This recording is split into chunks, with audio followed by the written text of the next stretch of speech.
Harvard యూనివర్సిటీపై Trump సంచలన నిర్ణయం. America అధ్యక్షుడు డొనాల్డ్ ట్రంప్ హార్వర్డ్ యూనివర్సిటీపై సంచలన నిర్ణయం తీసుకున్నారు.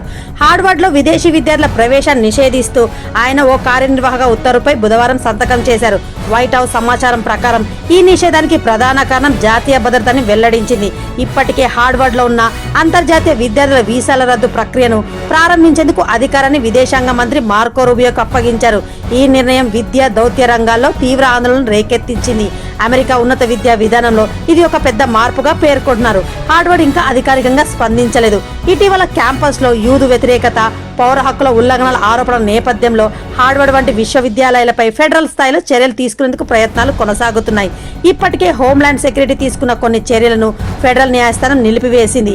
అయితే తాజాగా ట్రంప్ ఉత్తర్వు కారణంగా అమెరికా విశ్వవిద్యాలయాల్లో అంతర్జాతీయ విద్యార్థుల భవిష్యత్తుపై అనిశ్చిత నెలకొంది. విద్యా స్వేచ్ఛకు ఇది ముప్పుగా మారుతుందనే విమర్శలు వెల్లువెత్తుతున్నాయి.